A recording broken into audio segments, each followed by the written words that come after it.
And now we've been through a lot, holding hands while screaming at each other. And I don't know how to start, but I still love you like I do.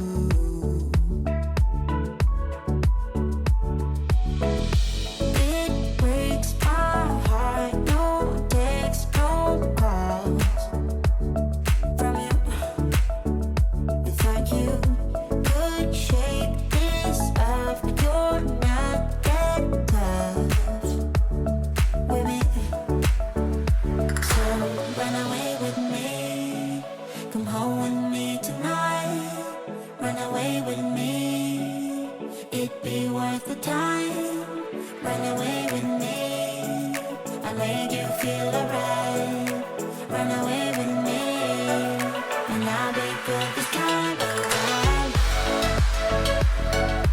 I'll be good this time. I'll be good this time. I'll be good this time. Don't say we're drifting apart, I can't stand to see you with another. Oh, I know I once broke your heart, but I still love you like I do. Love you like I do. Oh, it breaks your heart, no text, no calls from me. I thought I could. Medyo mataas yung sikat ng araw, but I love it. Hopefully, in the coming days and months, I may try to visit some other tourist attractions here in Alberta. That's for sure. So I hope you stay with me for sure in the coming days, weeks, and months. And then before I forget, I would like to thank everyone who were supporting me all the way when I was starting with YouTube. So hopefully that, of course, you're gonna give me your full support as well in my coming vlogs, I should say.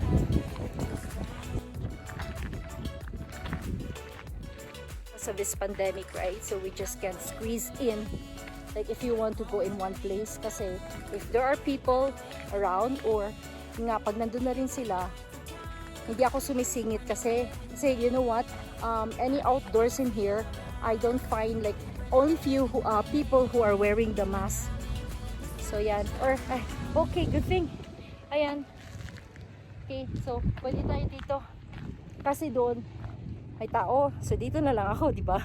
2 meters distance pa din. Yan. So that's the Gap Lake. So when I checked earlier about Gap Lake, it sounds funny, like Gap is like an apparel brand, right? So this is the lake, the Gap Lake. Napakaliit lang naman siya. It's not really wide. But if you're gonna go farther siguro, kaso it's not really accessible for people. Not until if you do for hiking or trail, pwede. Ayan, no? Ayan.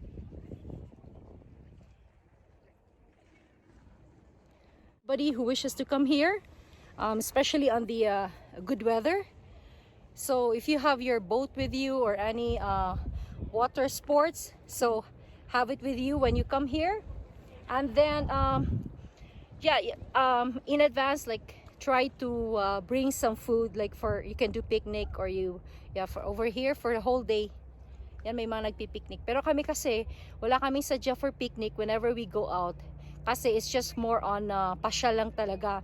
And then, before we left, we make sure that we are, we won't be starving for a while. And later on, pag tapos na kami dito, for sure, magda-drop by na lang muna kami ng any fast food chain. Kasi para mas madali, kasi if we carry food with us, it takes time to prepare, and then yun nga ay mag-ano pa dito, ganyan. Gusto lang namin talaga ispasyal. So at least ngayon, naipasyal ko na kayo dito.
some goods and items to other places here in Alberta. So ang haba ng train, no? See, I don't know how many yeah, how many is that? Haba niya, oh. See?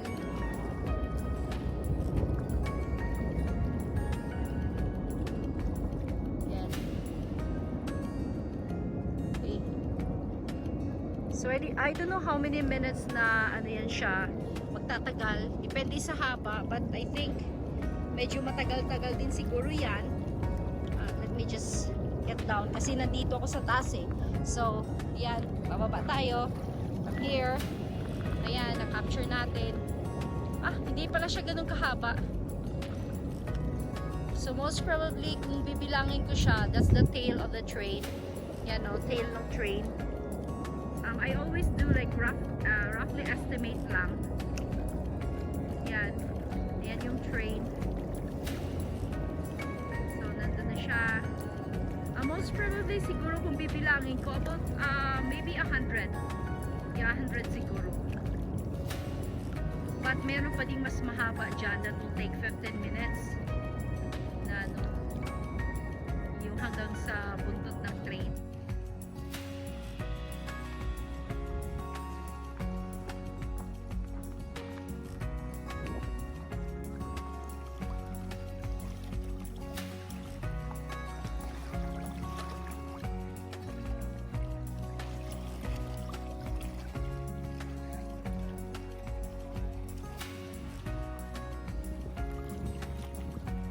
So dito, yeah, this lake, ang dami nilang mga nakuha ko na.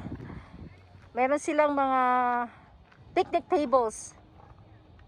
So yan, make sure you keep away all the attractants after using this table daw. Kasi if not, yun na nga ay magkakaroon ka ng penalty or fine.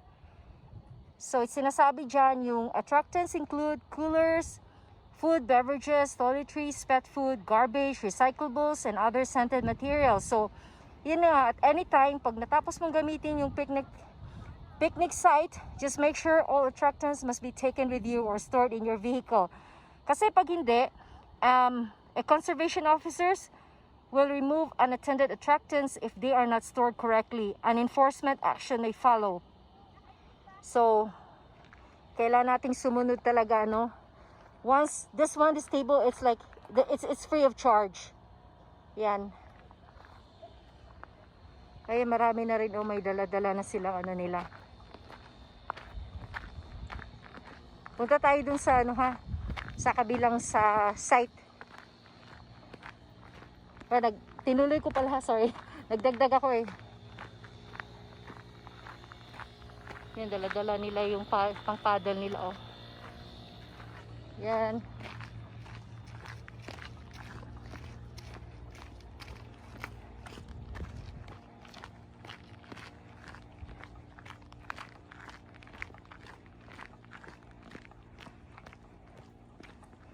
So, good thing is that dito sa lake na to, they have their public washrooms. Good thing is there's a hand sanitizing gel available.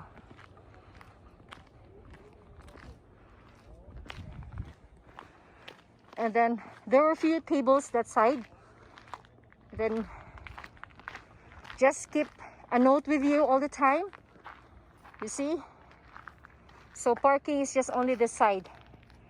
Okay, so make sure when you have your pets, it's always on leash. So day use is from 7 a.m. to 11 p.m. There's no camping allowed. No fires, no alcoholic beverages. Make sure do not feed the animals. And don't ever try to attempt to remove any natural objects, such as flowers or any plants. Or if you find something like a rock or whatever is in here around the place. So completely it's not allowed. So make sure you follow the law. Respect the law, I mean. So if you have your garbages, make sure you are throwing them in the right in the right boxes. Yan, yung pang ano, yung mga garbage talaga. And recyclables. And for you to use this, just follow that. And before and after, you sanitize your hands. Yan, and make sure when you're opening the bins, make sure it should be tightly locked. Parang for the safety din ng mga wild animals, especially yung mga bears. Kasi ang mga bears talaga, you know, they also feel hungry, right? So pag may namoy silang mga food, panigurado papasok sila sa loob. And then they are trying to protect the lives din ng mga wild animals. So make sure it's completely locked. So doon may mga few tables. Ayan, dito sa area na yan, doon lang banda. Hindi na pwedeng maglakad dyan. Saya nila, oh. So yan. Yan siya.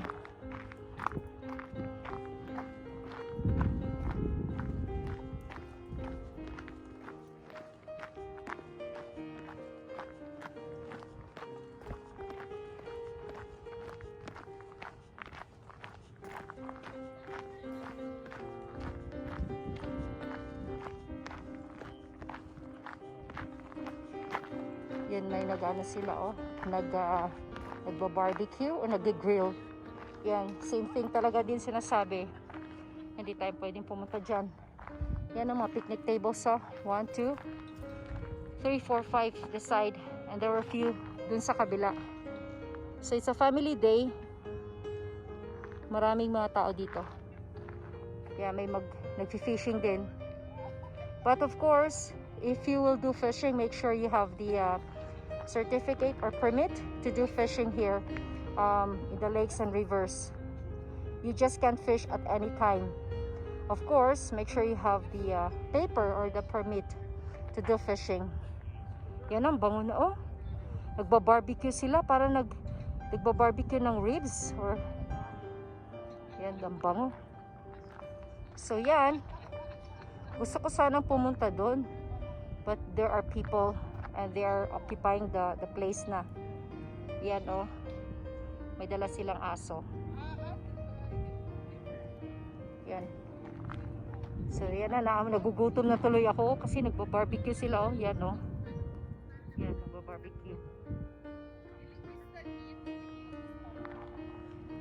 So ito lang yung area. Ito palang Gap Lake, it's good for having a picnic, especially during the seasons of spring, summer, and autumn. So, yan, makikita mo yung table na yan.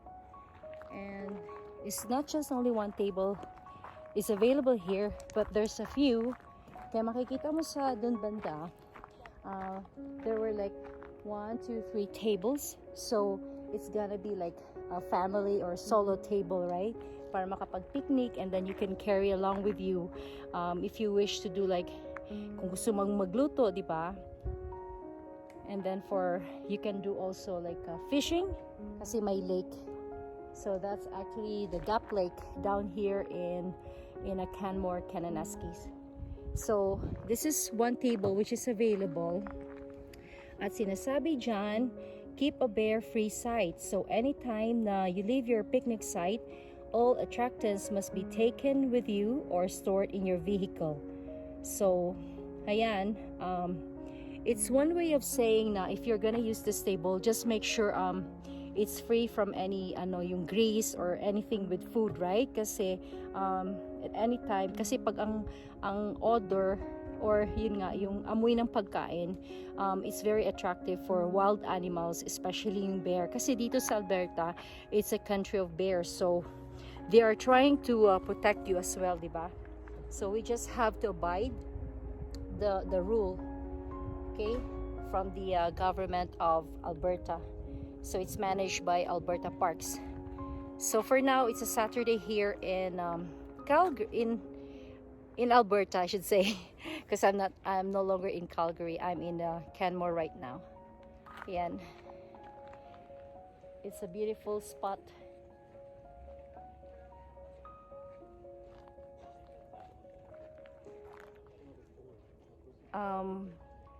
It's not really a lot of people who are here. And yeah, the parking lot, it's like quite a number of vehicles kasi I think people were here earlier in the morning. So right now the time here, it's 4:25 afternoon, so everybody have left, but there's still a few people who just arrived. But I've seen like people are they're already packed their things, but some has just trying to set up their table. Yan. So that side, it's not really you cannot come in there because it says like it's a reclamation area, as you can see. And do not enter reclamation area.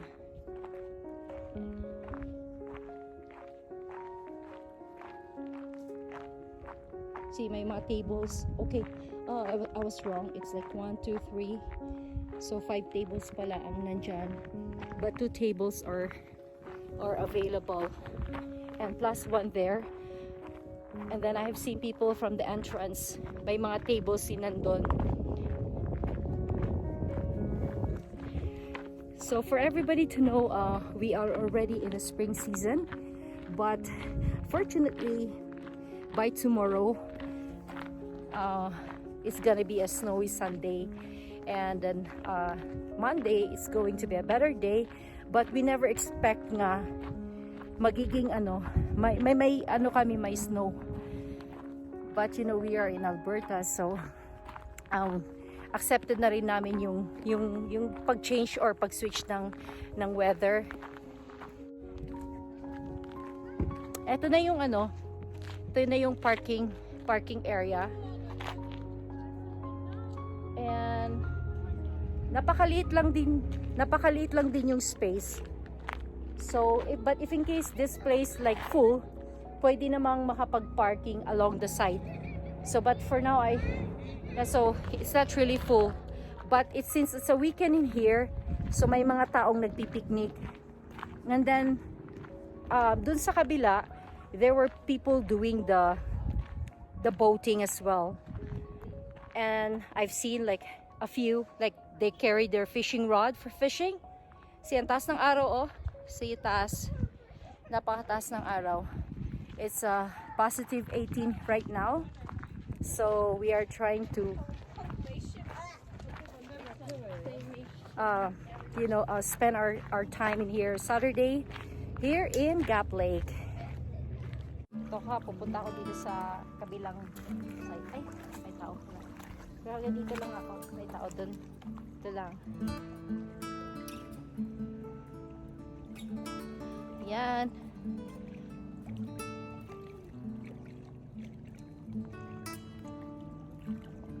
It's a beautiful lake.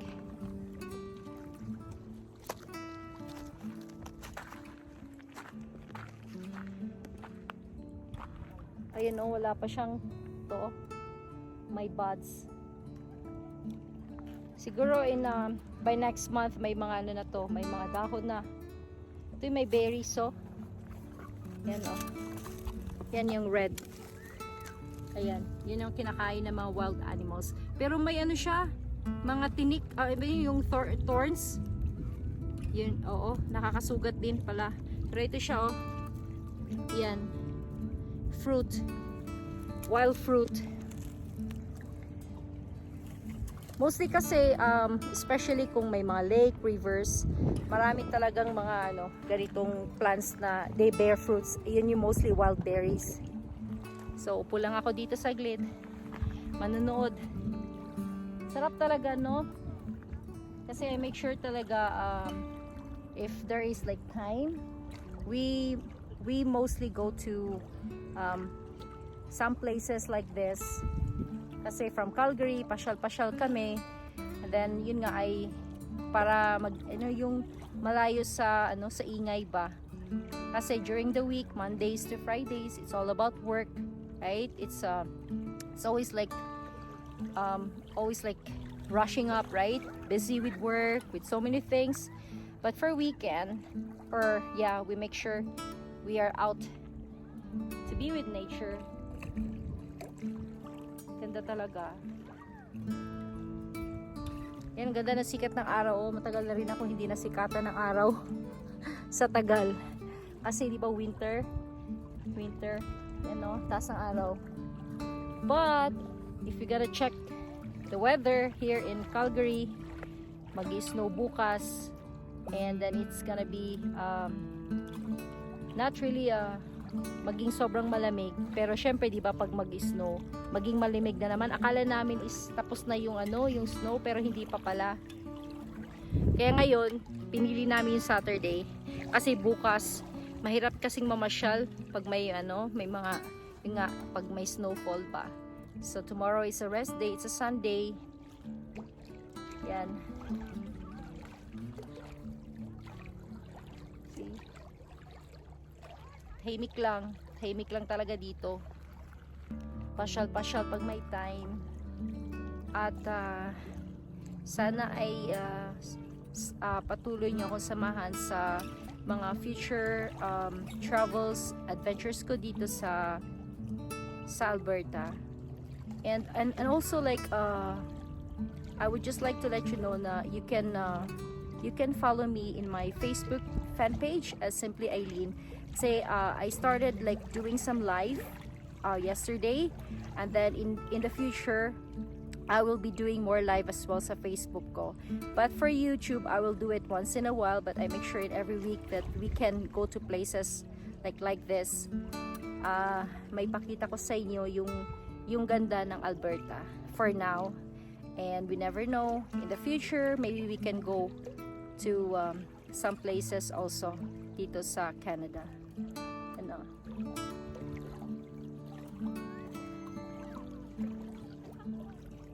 Okay, so for now, masasabi ko is I know it's not safe.